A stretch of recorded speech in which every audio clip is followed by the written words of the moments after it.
இயேசு கஃபர்நகூம் ஜெபக்கூடத்தில் விவிலிய சுருளை வாசிக்கும் காட்சித்தான் சூடா இருக்கு இந்த இடமே.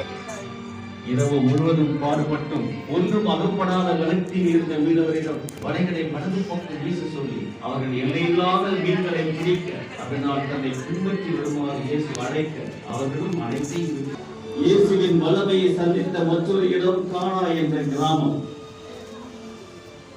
இயேசுவும் திருமண விருந்தில் ரசம் தீர்ந்து போக திருமண வீட்டாருக்கு அவமான இழுக்கு ஏற்படாமல் தண்ணீரை திராட்சை ரசமாக மாற்றி தன் முதல் புதுமையை செய்தார் இயேசு. கலிலேய கடலின் தொடர் அங்கமாக விளங்குவது யோர்தான். இயேசு இறைமகனாய் இருந்து தன் முன்னோடியான திருமுழுக்கு யோவானிடமே கடவுளின் திட்டம் நிறைவேற வேண்டும் என்று திருமுழுக்கு பெற்றுக் கொண்டார்.